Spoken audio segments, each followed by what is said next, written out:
Labdien! Mani sauc Gita, šodien ir 1. novembris, un es atkal esmu pie jums ar saviem kamoliņu stāstiem.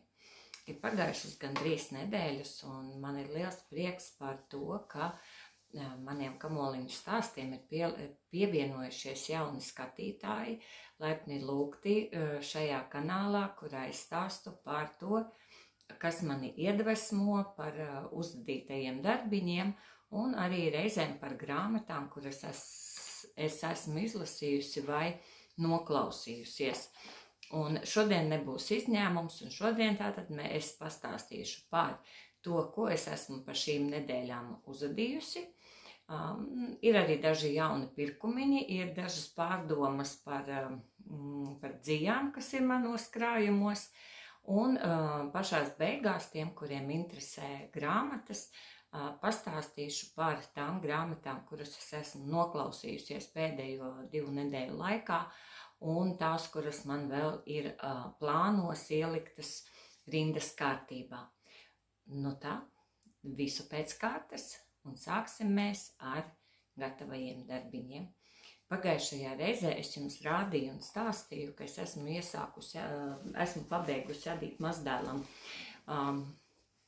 šallīti, un uzadīju arī no tās pašas dzijas dūrainīšus, un jāsaka tā, ka dūrainīšus es pielikšu video, kur es uzfilmēju nelielu video, kā tie izskatās uz rokas, jo tie jau ir atdoti un man to vairs nav.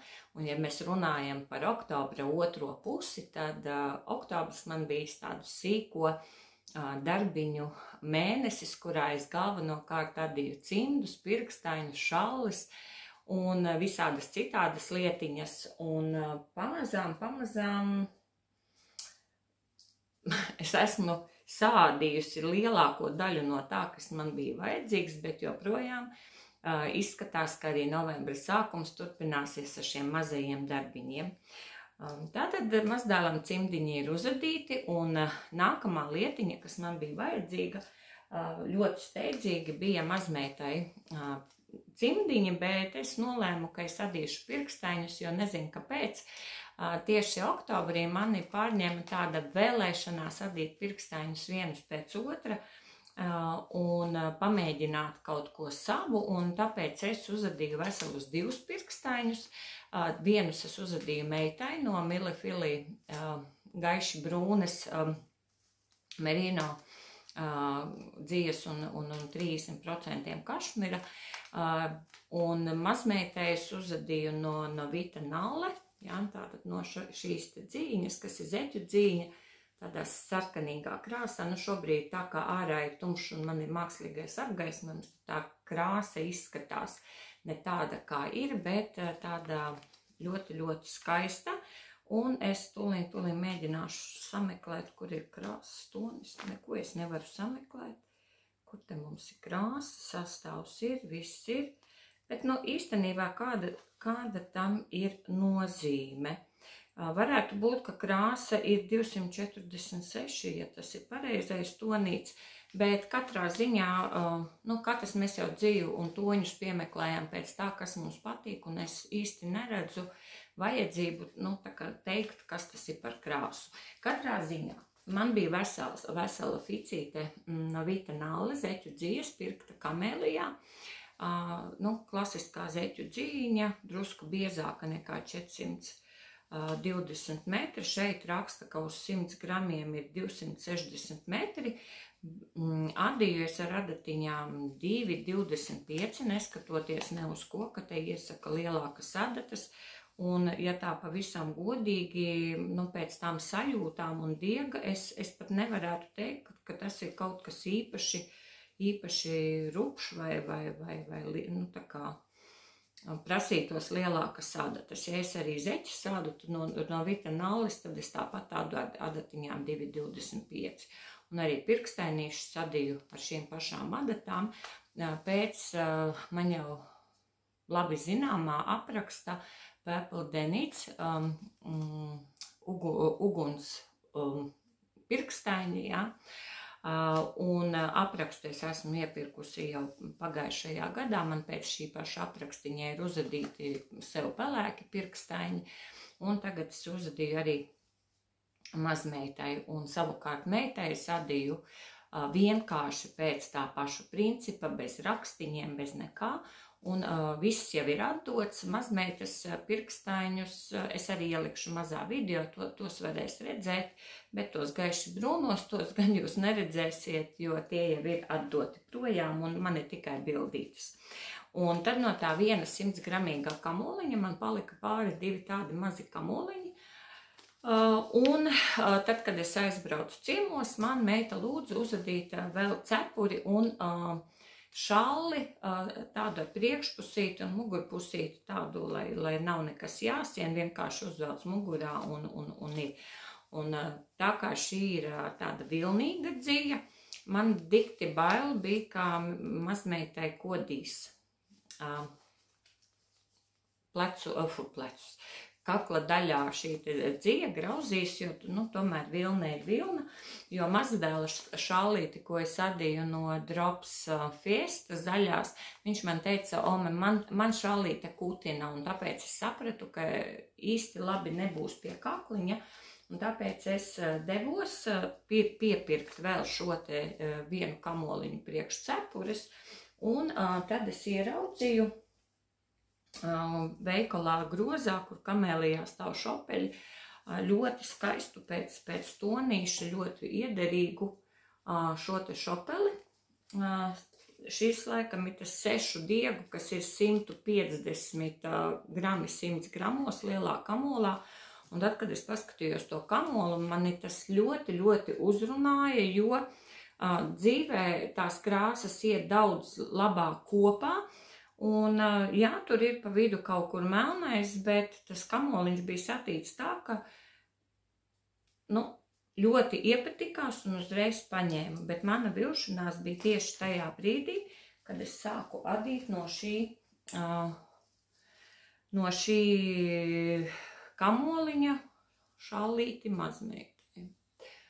Jā, tāda šallīte ir priekšpusīte garāka, mugurpusīte īsāka, ar tā kā uzplecīša daļu, atlokāmu kakla daļiņu, un pieliku klāt arī šo te birciņu, kādu es nopirku Temu dažādās krāsās. Man šie te ādas piespraužamās birciņas ir, lai nejuktu priekšpusīte un mugurpusīte, tad, kad bērns ātri ģērbjas.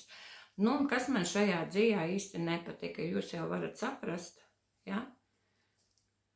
Šīs te melnās dzijas lielais pārsvars.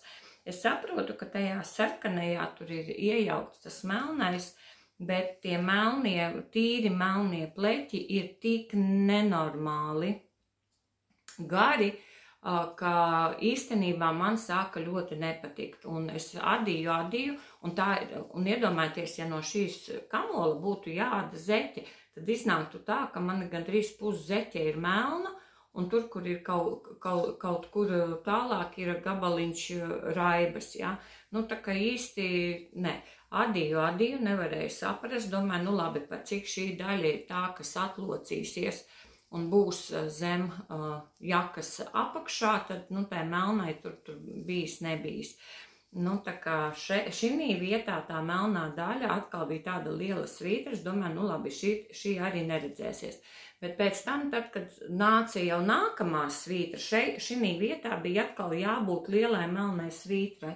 Un es domāju, ka, nē, man tas melnais tik ļoti nepatīk, un es sāku plēst ārā šādus kamoliņus, kur iet tikai melnais. Redziet, melnā krāsa ir tāds diezgan paliels kamoliņš, savi grami 5-6, ja, no visa lielā kamola.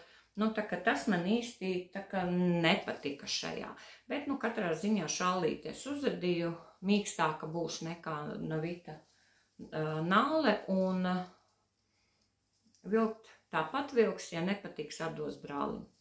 Tas ir vēl viens gatavais darbiņš, tas mums jau iznāk 4. Un kā jau es stāstīju, ka tuvojas novembris, un, ja es tagad pareizi atceros, tad 4. novembrī mums ir jāizsūta spēle Baibas Jautaitis organizētās zeķu apmaiņas spēles ietvaros savas uzdadītās zeķītes, nu tā kā cilvēkam, kurš mums tika izlozēts, un tāpēc arī tur tapa zeķītes tādas, kā man, nu tā kā bija jāda. Un tās es arī adīju no šopeļa. Vienīgais es nomainīju, sākumā es gribēju šo te valnīti tādā salātu zaļā krāsā, bet pēc tam es sapratu, ka tā dzija ir tik ļoti mīksta un nekāda, ka īsti tā rišiņa nemaz neturās. Un tāpēc es paņēmu parasto Regijas balto dziju, tā, kas ir domāta krāsošanai. Uzadīju šīs te rišiņas un tālāk jau pēc Baibas Jautaitis apraksta 7x7 zeķis adīju šo te skaisto pārīti. Un arī šis bija no šopē, nu tagad nepateikšu, tas, kas ir 4 diegu, klasiskais šopelītis, 100 grami, jā, kamoliņā. Bet to, ka šopeli atdod zeķēs, mēs ļoti labi zinām, ka tur neko nevar vienādi uzadīt, vai ne?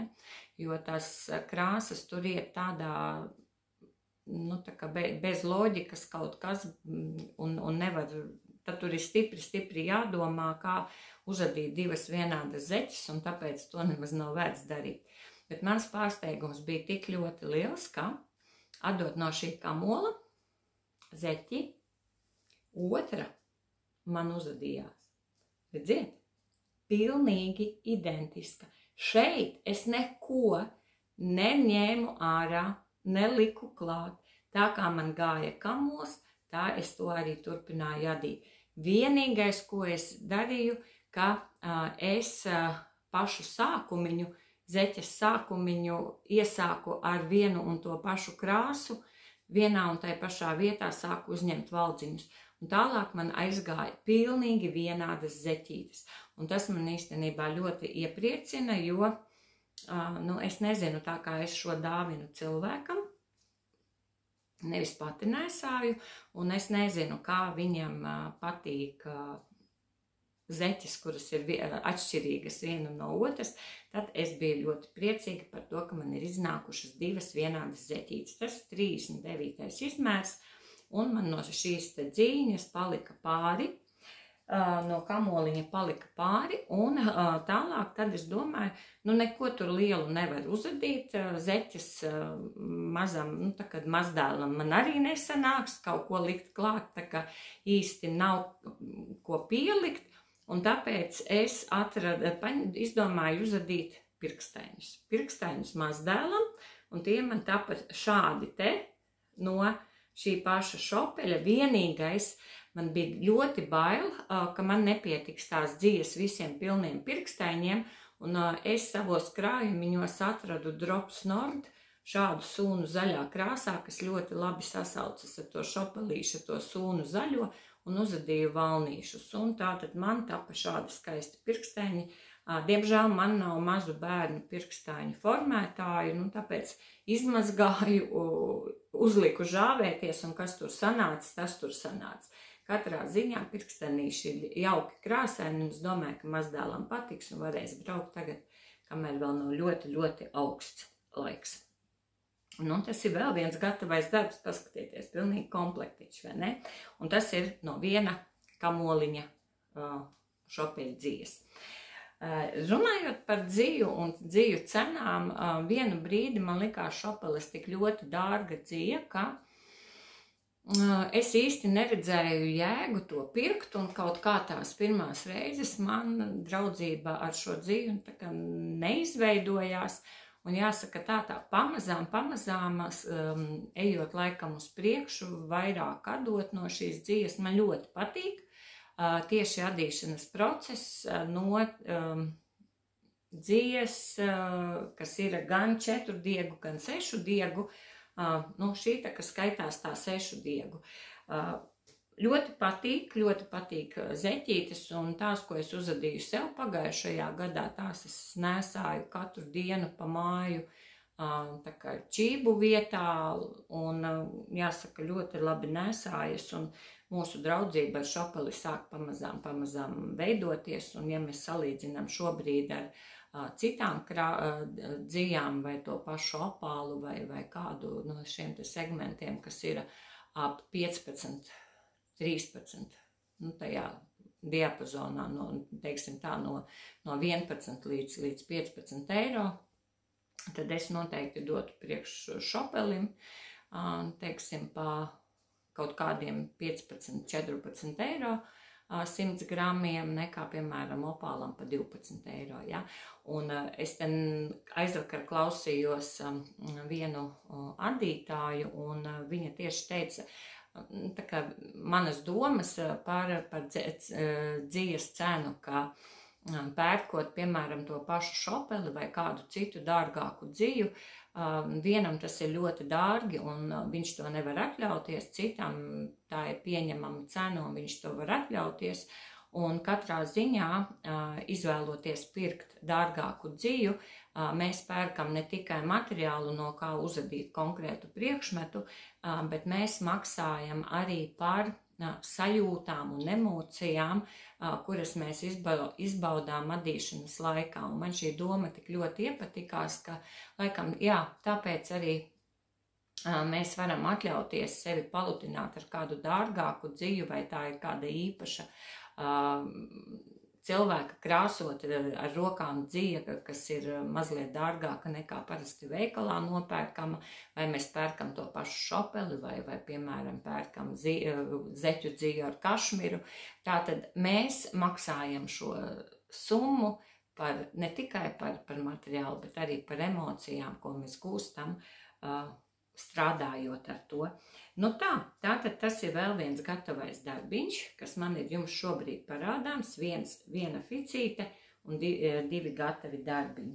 Man ir jāsaka tā, ka man no tā šopeļa, ko es adīju šallītē, ir palikuši 64 grami. Tas nozīmē, ka šeit pieliekot to pašu melno dziju kaut kur papēdim vai purngalam un valnītim, te vēl varētu sanākt tīri labs zeķu pāris, un man ir jāpaskatās, man neskapēc šķiet, ka man ir kaut kas līdzīgs no sarkanīgās dzijas, ka šeit varētu pats uzadīt heliksā pilnīgi normālu 40. izmēra zeķu pāri. Tā kā tas iet atlikumiņos un gaida savu kārtu, ko es ar to darīšu. Par adījumiem, laikam, tas tad arī ir viss par to, ko es esmu šobrīd uzadījusi. Tie ir tādi galvenie darbiņi, un šobrīd man procesā ir divi adījumi. Pagājušajā reizē es jums stāstīju par to, ka es nometnē, kad mēs bijām Zvejnieku ciemā, ko organizējām ar Umajānas pirmā adīšanas nometne, es nopirku jaunās adīju zeķu adatiņas, tās, kas ir tās dikti līkās. Un jāsaka tā, ka pagājušajā pirmdienā es biju spiesta aizbraukt uz Iecelu, lai palīdzētu mazdēlam ar vienu lietu tikt galā. Un es domāju, tā kā man ir jābrauc autobusā, tad es paņemšu šīs te adatiņas un iesākšu adīt zeķīti, lai vienkārši pamēģinātu un saprastu, kā ir adīt ar šīm adatām. Un tad es no sava krājuma plaukta izņēmu šo te burvīgo zeķu dziju. Ļoti skaista, ļoti precīzi jūs redzat šobrīd krāsas. Mīksta, ļoti pūkaina, redziet, tā pūciņa alpa, kas jau tur lien ārā pa visām malām, un patiešām tāda tā arī ir. Un šī mums ir Melin White alpaka print, ja? Zeķu dzija, ko es, man liekas, jau būs pagājušā gada ziemā, aizpagājušā gada ziemā, pasūtīju no Vācijas, no Filātija lielā veikala. Un tā man tā stāvēja plauktā, katru reizi priecājos, bet vienmēr mani atturēja tas, ka man likās, ka ir ļoti, ļoti tievs pavediens, un es nocilāju, un kaut kā negribējās man ķerties klāt pie 2. numura zeķu adatām un adīt kaut kādas zeķes. Un tad es domāju, es paņemšu tagad, jo man tieši šīs adīja jaunās adatiņas, šīs te līkās zeķu adatiņas, ir 2. numura. Es domāju, man ir jāņem un jāsāk adīt.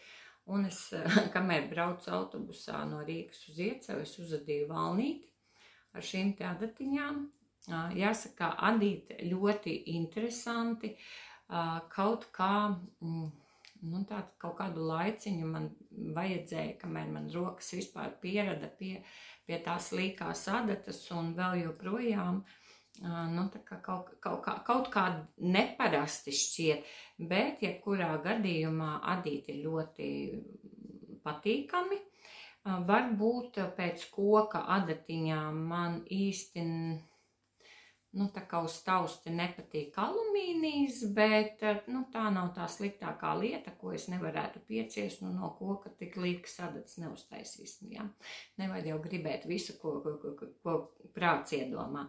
Katrā ziņā man ļoti patīk, un vēl ir ļoti laba lieta, tad, kad tu adi, tad tie valdziņi, tā kā adatiņa stāv uz vietas un tā neslīd ārā.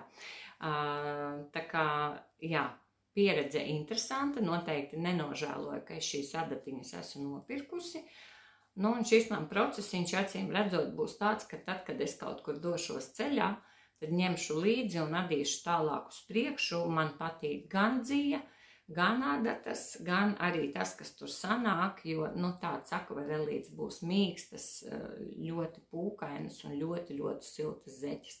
Es pat domāju, ka, ja man uznāk sluste un vēlēšanās kaut ko pasūtīt no šī veikala Vācijā, tad, šī zeķu dzija būs viena no tām, kur es noteikti izvēlēšos.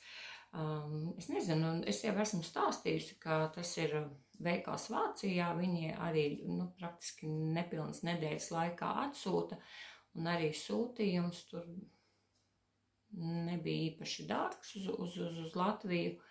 Tā kā jā, zeķu dzijas tur ir interesantas, kaut gan no otras puses es tā kā teiktu, ka es neesmu Melon White.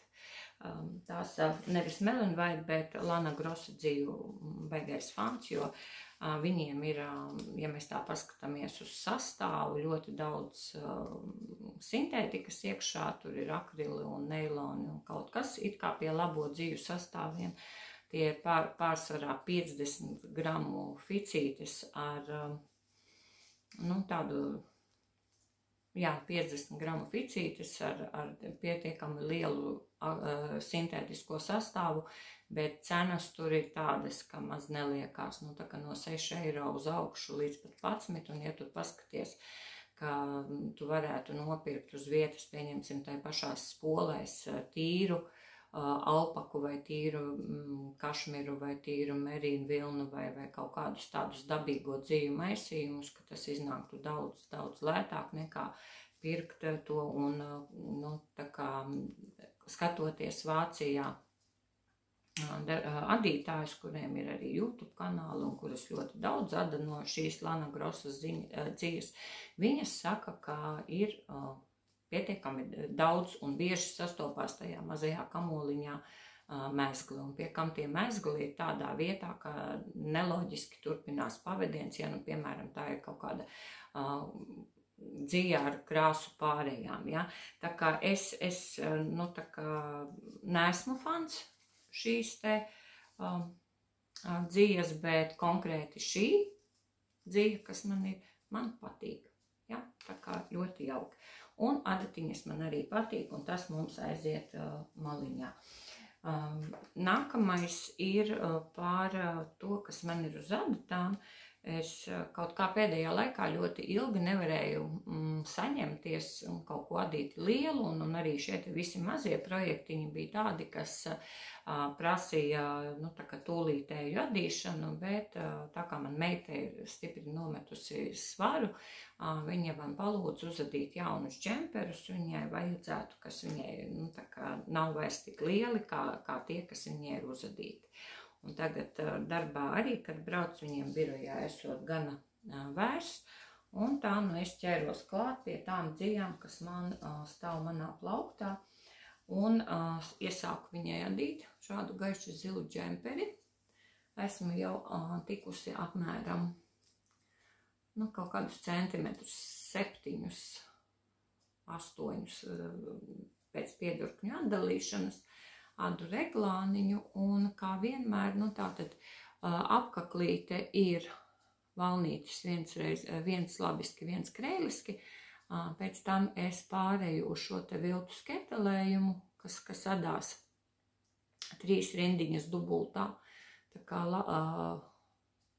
labā puse un kreisā puse, un pēc tam 2 valdziņi tiek sādīti kā viens valdziņš, un atkal aizējam uz to pašu valdziņu skaitu, kas bija uzreiz pēc valnīšu uzadīšanas.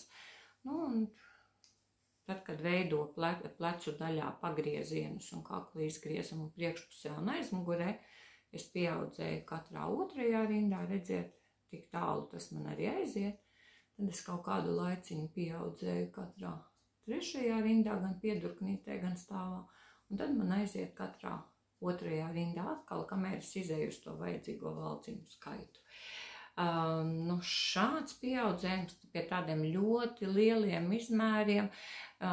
Grūti man pateikt, man liekas, ka varētu derēt, jo lielāks mums ir izmērs, respektīvi krūšu apkārtmērs ir lielāks, varbūt arī plecu daļa ir lielāka, līdz ar to mēs sākam kakliņu ar lielāku valdziņu skaitu, ja. Es, piemēram, sev standartā lieku kaut kādus 112 valdziņus, 116 maksimāli.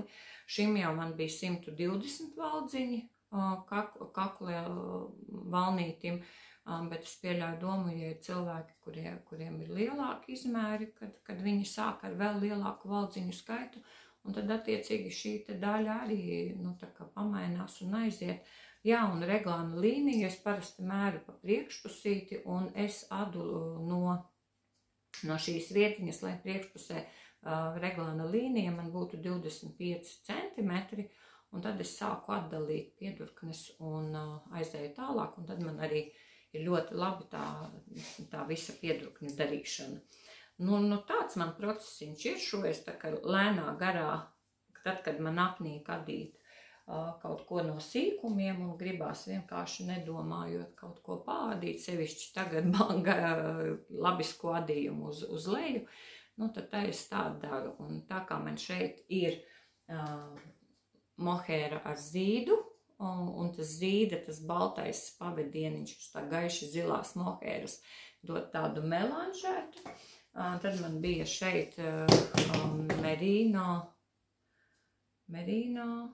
70% un 30% kašmira, šādas te gaiši zilas polītes pa 100 grami, un tad man no seniem laikiem ir uzadīts jau 2 džemperi, un man vēl ir palikuši tādi pārpalikumi pa 70 grami, pa 100 grami, un jāsaka tā, paldies Dievam, viena no tām ir tik tālu, un vēl grozā ir vēl dzīve, lai pabeigtu šo te džemperi. Un man ir laikam pēdējā laikā es tā ļoti, ļoti piedomāju pie visiem tiem pārpalikumiņiem, kas paliek no spolēm, tādi 50 grami, 40 grami, kad tā kā krājās uz tiem konusiem, un es īsti nesaprotu, ko ar tiem darīt, un plauktā aizņem vietu, un līdz šim es vēl neesmu izdomājis, ko es to darīšu, jo par adījumiem runājot, man ļoti patīk krāsaini adījumi, rakstaini adījumi citiem, bet ne man. Lielākais, ko es sev varu atļauties adījumos, tas ir šāda veida, maksimāli 2 krāsas, kur viena no tām noteikti nebūs nekāda koša, nespilgta, nekas, un ar šādiem adījumiem es jūtos vislabāk, un ja jūs esat pamanījuši tās, kuras kopā ar mani jau ir vairākus manus kamoliņu stāstus pēc kārtas, ka mani adījumi ir bez rakstiem, bez visādām mežģīņu adījumiem, bez kaut kādām lielām pīnēm vai kaut ko.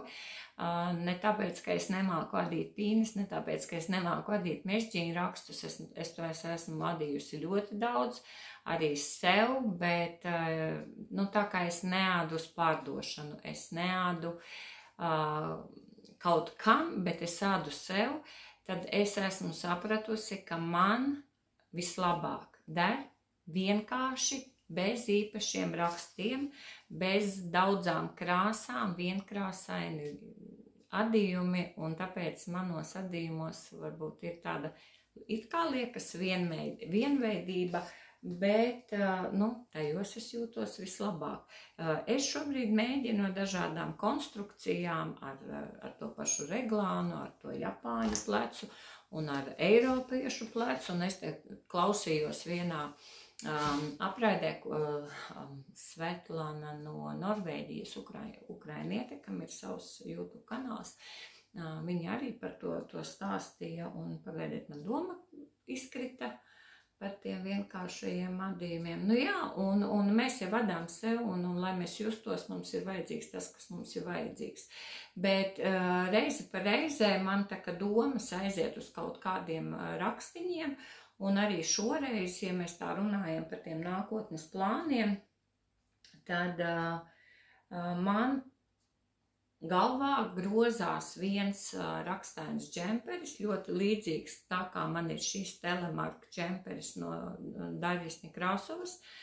Viņai savu YouTube kanālā, viņa pagājušajā gadā uz Ziemassvētkiem veselu sēriju video pamācības tā kā nofilmēju, kur es arī pēc šīm pamācībām soli pa solim katru rakstiņu pēc kārtas adīju šo džemperi, tad man ir palikusi gan šī te dzija, kas ir pamatā, gan ir arī 300 grami šis te sūnu zaļais kašmirs palicis, un šobrīd tas ir tas, kas man drusku tā kā kaitina, jo dzija stāv plauktā, un no vienas pašas tur nekas lāga nesanāk, un šobrīd man tā kā ir doma uzadīt kādu rakstainu džemperi, varbūt pilnīgi citā rakstā, varbūt kaut ko paskatīties, man jau arī ir idejas, bet laikam šobrīd nav dikti liela jēga par to stāstīt, jo tad, kad es ķeršos klāt pie šī rakstainā džempera, tad jūs arī redzēsiet un uzzināsiet.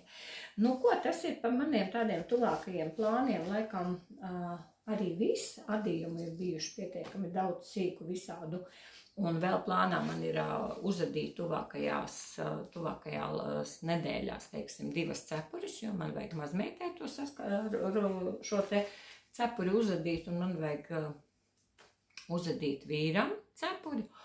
Es neesmu, runājot par cepurēm, es esmu uzadījuši sev vienu cepuri no atlikumiem, bet es neesmu paņēmusi to šurp. Es laikam aiziešu pakaļ, un pēc brītiņa atnākšu atpakaļ un parādīšu arī šo cepuri. Tu vari pagrozīt drusciņu lēnām uz vienu pusīti, uz otru pusīti. Tagad plaukstiņas pagriez pret sevi. Un atkal. Tagad pagriez uz otru pusīti. Jā. Super otrādi. Nu tā, mums katrai plauktā ir ļoti daudz dažādu pārpalikumu no dažādiem projektiem, un es neesmu izņēmums, un manā plauktā jau gadu vairāk vai pat 2 stāv šāds ļoti jauks kamols, pietiekami liels. Nu, te ir varbūt kādi grami 100 grami, varbūt vairāk nebūs. Mohērtvīts, ko es esmu savā laikā pirkusi pie Kristīnas Marumajans veikaliņā. No šī mohērtvīta es esmu uzadījuši džemperīti Covid laikā, ko es ļoti daudz, ļoti bieži velku mugurā. Tas ir viens no maniem mīļākajiem džemperiem, adīts tas ir vienā kārtā. Un tad, kad izmazgāt, tvīts, jūs paši zināt, atverās un ir ļoti burvīgs.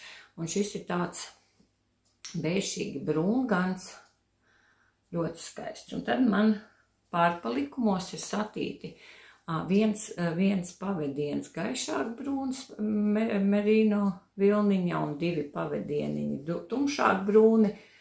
Šāds, ja, kamols, kas, nu, nekur tur lāga neieliksi. Un tad es saliku abus divus kopā. Un tad man bija mohēra ar zīdu un bija gaiši brūna un bija pelēcīga. Un tad es izdomāju, ka es likšu klāt šo te pelēcīgo, jo tā iedos tādu vēsāku toni, jo nu, man siltie toņi nepiestāv, man vajag vēsos toņus. Un tāpēc, lai šos gandrīz siltos, nu, šeit dzīvē arī ir vēsāki. Nu, tā kā padarīju vēl vēsāku ar pelēko. Un uzadīju sev vienu siltu ziemas cepuri ar pietiekami lielu šo te atloka daļu, jo uz manas galvas man nepiestāv šajā daļā tādas cepurītes, man vajag atlokus. Nu, vismaz pašai man liekas, ka man nepatīk.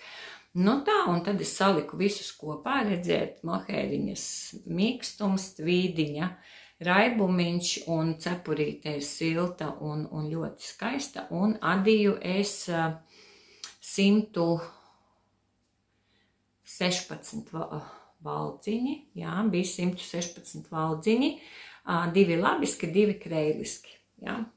Un adīju tādu taisnu gabalu, papli, ļoti, nu, praktiski gandrīz līdz tai vietai, kad liekas, kad nu viss jātaisa ciet, ja?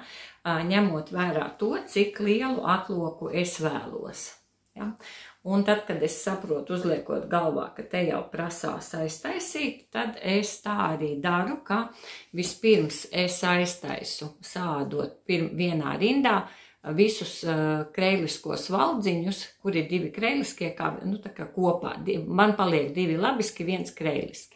Tad es vienu rindu apadu apkārt, un nākamajā rindā es sādu kopā labisko valdziņu ar kreilisko labiski, un man paliek tikai labiskie valdziņi. Tad es vienu rindu izadu atkal bez noraukšanas, un tad nākamajā rindā es noraucu visus, sādu katrus 2 valdziņus kopā, un nākamajā rindā man iznāk tur laikam tā, tagad neatceros, vai nu vēlreiz pa 2 sādīt, vai uzreiz paliek 27 valdziņi, un tad es sādu 3 valdziņus kopā, un visus pārējos, kas man te paliek pāri 9 valdziņus savelku, un tad man iznāk tāds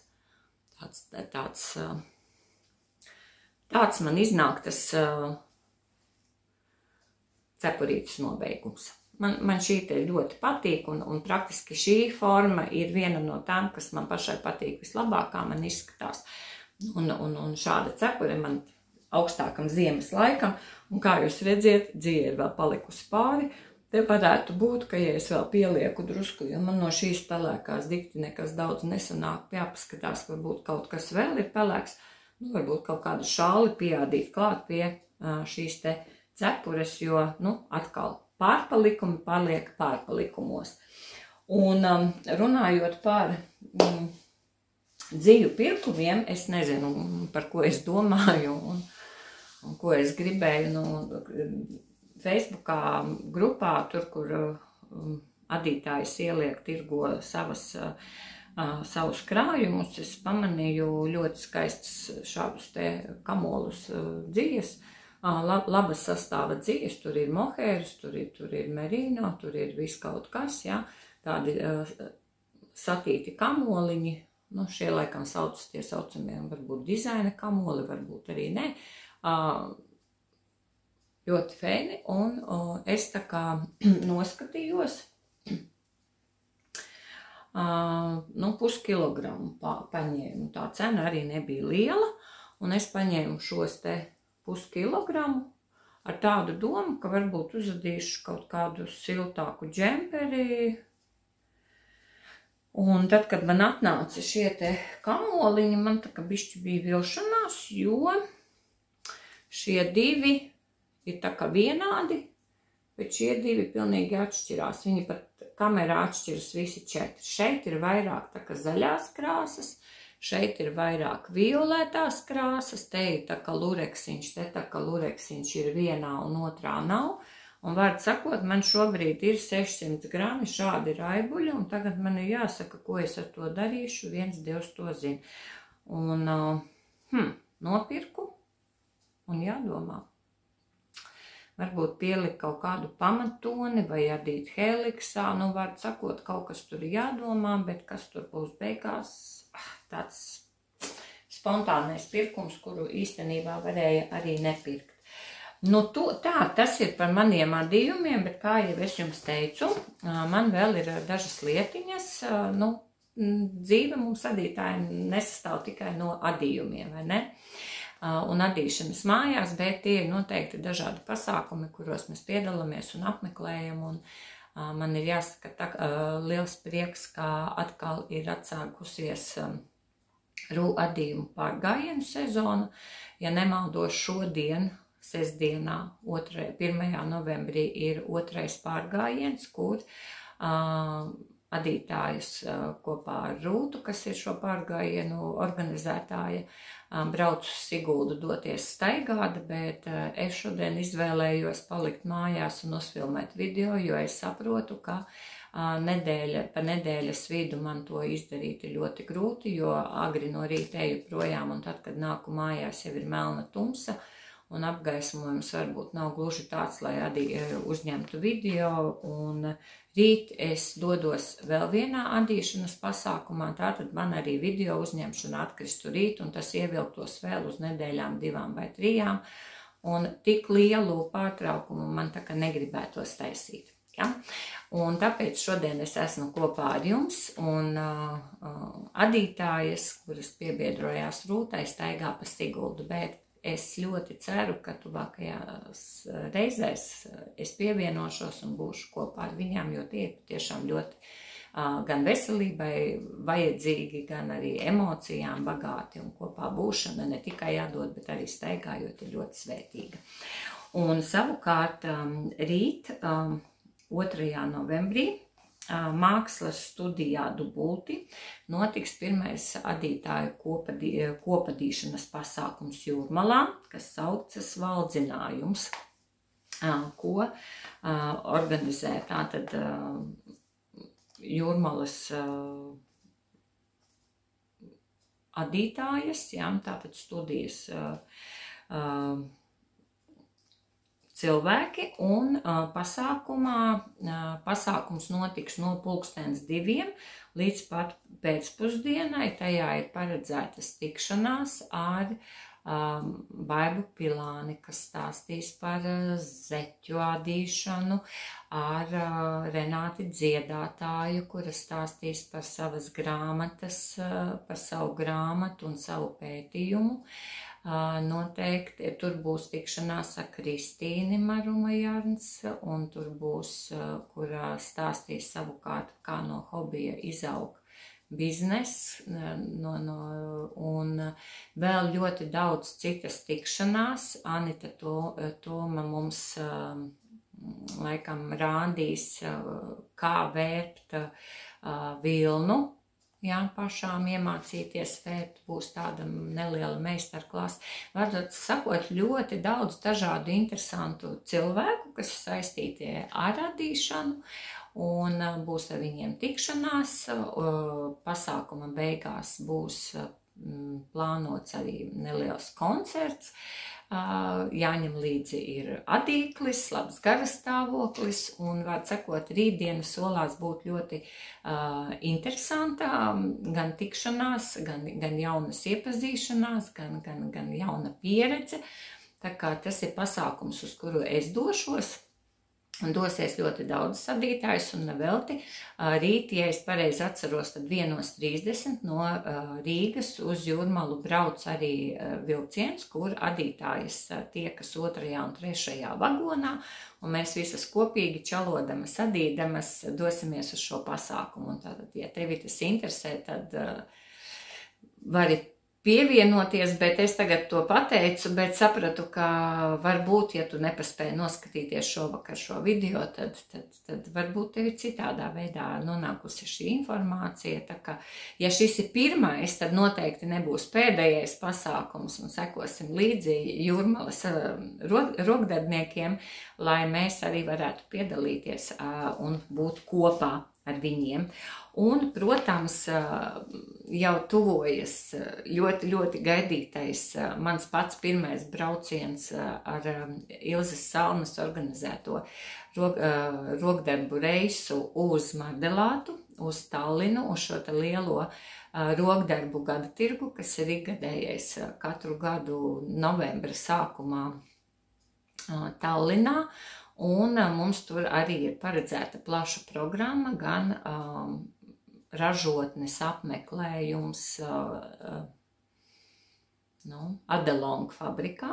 Ja? Tātad tur būs iespēja nopirkt dzīves, būs iespēja staigāt pa izstādi, ekskursija pa Tallinu, var sakot, priekšā ir fantastiskas 3 dienas, turp un atpakaļ ar fantastiskā kompānijā. Autobuss ir nokomplektēts, cik es saprotu, šobrīd tiek dalītas vietas, kurš ar kuru sēdēs, kurš ar kuru gulēs vienā istabiņā, un es gaidu ļoti, ļoti šo pasākumu, jo šis ir mans pats pirmais pasākums, un tas jau būs jau nākamajā nedēļā piekdienā, 8 no rīta. Mēs izbraucam no Rīgas, ir adītājs, kuras vēl agrāk dosies jau no pašas Liepājas. Tā kā es ļoti ceru, ka par šiem pasākumiem es varbūt mazliet pafilmēšu, kaut ko jums pastāstīšu, parādīšu, dalīšos savos iespaidos jau nākamajā video pēc atgriešanās no Tallinas. Un pavisam vēl nobeigumā es gribu pastāstīt par grāmatām, kuras es esmu šobrīd noklausījusies. Oktobrī es iesāku un pabeidzu klausīties Kristīnas Hannas grāmatu 4 vēji. Es jau jums pirms tam stāstīju par to pirmo grāmatu, kuru es klausījos par Otro pasaules karu Parīze un Parīzes apkaimes. Tad šī grāmata 4 vēji mūs tā kā aiznes uz 20. gadsimta 30. gadiem uz Ameriku. Vienas ģimenes stāsts, tieši šī te lielais depresiju laiks, putekļu vētras, bada gadi, sausuma gadi Amerikā, šīs te amerikāņu cilvēki, kas bija spiesti pamest savas mājas, lai dotos it kā labākas dzīves meklējumos, lai varētu izdzīvot uz Kaliforniju, kā pret viņiem izturas vietējie iedzīvotāji, kādos apstākļos viņi dzīvo no gada gadā, cerēdami uz kaut ko labāku, ir spiesti strādāt pat mazi bērni kokvilnas plantācijās un par to saņemt neiedomājami mazas naudas, bet tai pašā laikā visa šī notikuma, visu notikumu caurvīja ģimenes locekļu, tātad sievietes un viņas bērnu savstarpējās attiecības.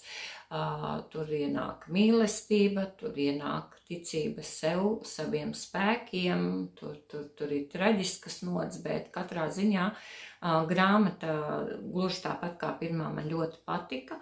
Jā, varbūt vienā brīdī, tad, kad tur nodaļu pēc nodaļas iet šī te smilšu vētru un sausuma apraksts, tad likās tā, ka kad kaut kas notiks spraigāk uz priekšu, bet tas tāds mazs lūzuma punktiņš, un tālāk atkal visi notikumi ir izcinās ļoti interesanti, un man ļoti patīk, cik ļoti rakstniece mūs prot aizvest no vienas valsts, no vienas kultūras, no vieniem notikumiem uz pavisam kaut kādiem citiem, un atkal parādīt šo te cilvēcisko attiecību nozīmi katra mūsu dzīvē, un grāmata man ļoti patika, un ja tev ir iespēja izlasīt šo grāmatu vai kādu citu šīs autoras grāmatas, tev ļoti, ļoti silti iesaku, un Ja tu neesi lasījusi Lakstīgalu, to, ko es teicu, ka pirmo grāmatu, ar kur es iepazinu šo rakstnieci, tad noteikti izlase. Es zinu, ka Lakstīgala ir latviešu valodā. Es neesmu pārliecināta, vai grāmata 4 vēji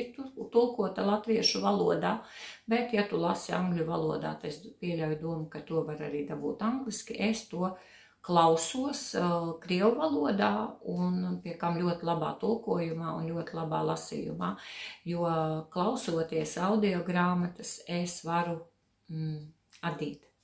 Jo man ir mūžiem tā dilemma, kam es vairāk vēlos veltīt laiku, tīri lasīšanai vai rokdarbiem, un tad audio grāmata ir tā, kas man atļauj savienot gan vienu, gan otru.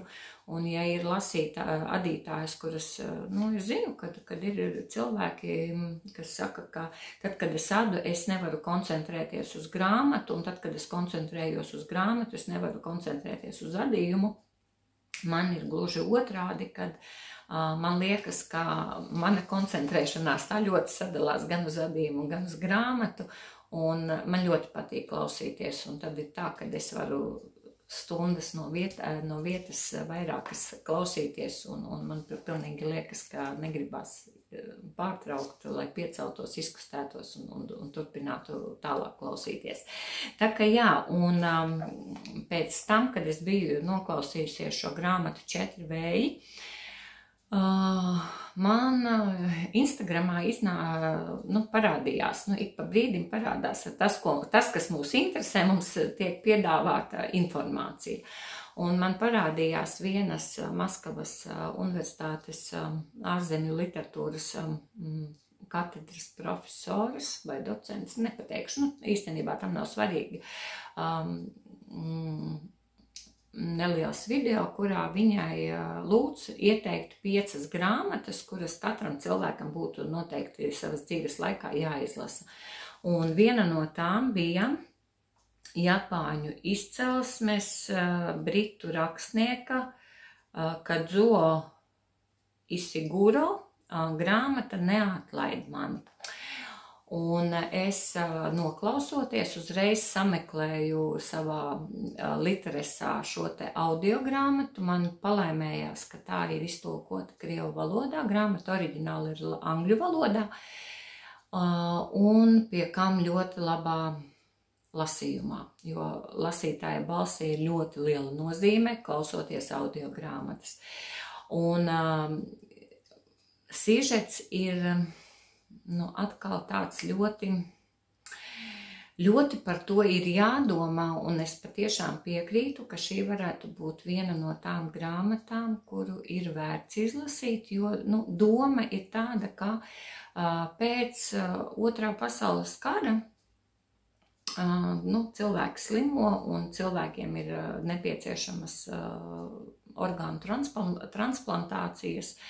Un Anglijā zinātnieki sāka audzēt mākslīgi apaugļotas dzimumšūnas un mākslīgi audzēt cilvēkus priekš transplantācijas.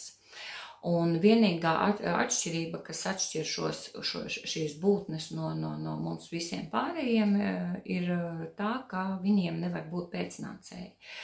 Un šie bērni tiek uzturēti speciālās slēgtās iestādēs. Viņiem nav sakara ar ārpasauli, kamēr viņi izaug pa pieaugušiem cilvēkiem, un viņi, tie apstākļi, kādos viņi dzīvo, ir samērā necilvēcīgi, bet galvenais uzdevums ir izaudzēt dzīvu donoru implantācijai. Un tad, kad kādam ir nepieciešami kādi orgāni, tad no viņiem tiek izņemti un pārstādīti cilvēkiem, lai tie varētu dzīvot. Un ir domu biedru grupa, zinātnieku grupa, kuri uzskata, ka arī šiem bērniem, kuri no mazotnes aug, viņiem ir jānodrošina ļoti cilvēcīgi apstākļi, viņi ir jāmāca, viņi ir jāizglīto, viņiem ir jādod attīstīt savus talantus un tiek izveidot speciāla iestādē, tāds kā pat neteiksim, ka bērnu nams, kaut kas līdzīgs, kurā viņi aug, kurā viņus māca, kurus viņiem māca gleznot, rakstīt dzeju, prózu, māca muzicēt, sportot, vārdu sakot, viņus veido kā pilnvērtīgus locekļus, bet kopš bērnu dienām viņi zina, ka viņi aug vienam vienīgam mērķim kļūt par donoriem. Un tad, kad viņi pieaug, tad viņus dažus izvēlās kā palīgus šiem te donoriem, lai viņiem palīdzētu pārvarēt pēc šīm te operācijām šīs te sāpes un nedaudz atjaunoties, tā kā atbalsta personāls, un pārējie ir vienkārši donori. Un parasti pēc 4. orgānu izņemšanas viņi zina, ka viņi arī aizies bojā, jo organisms vairs vienkārši nav spējīgs dzīvot. Un uz šīs te, it kā tādas necilvēciskās nots, pieejas rakstnieks ļoti skaisti parāda šo, man gribās teikt tomēr, cilvēku savstarpējās attiecības. Pārsvarā tie ir 3 bērni, kuri izaug no maziem bērniem, no 6-gadīgiem, cik viņa tā meitene, kas it kā mums stāsta šo stāstu, spēja sevi atcerēties, viņu draudzību, 2 meitenes un 1 puisis par dzīvi, un pēc tam līdz pat brīdim, kā nomirst pēc 4. transplantācijas viena no meitenēm, puisis nomirst, un šīs te savstarpējās attiecības tik cilvēcīgas, tik